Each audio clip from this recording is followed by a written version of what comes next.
Je vous l'ai dit en titre, le comité de pilotage du projet Pied-Pal était sur le terrain ce matin pour constater le niveau d'avancement des travaux d'adduction d'eau potable dans les communes de Libreville et de Ntoum.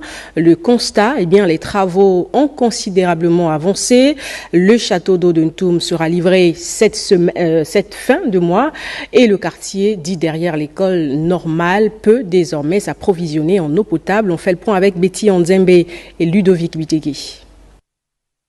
Comme toutes les autres communes du Grand Libreville, Ntoum connaît d'énormes difficultés en matière d'adduction d'eau potable.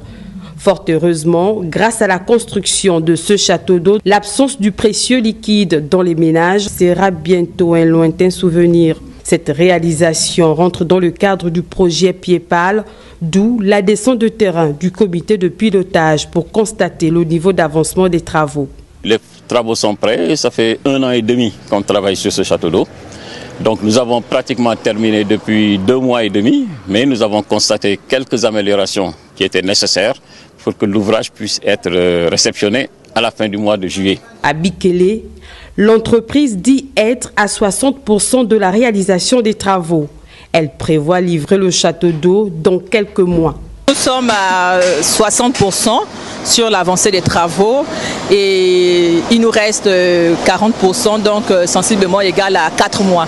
On va dire début novembre, on aura fini avec tout ce qui est génie civil.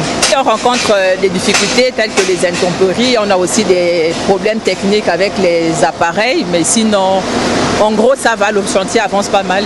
Sotega, ici, pas de travaux de construction, plutôt de réhabilitation. Longtemps resté sans être utilisé, le château d'eau de cette partie de la capitale subit une cure de jouvence. Au terme des travaux, 3 quartiers bénéficieront du précieux liquide. Ce château commence d'abord par le quartier Sotega.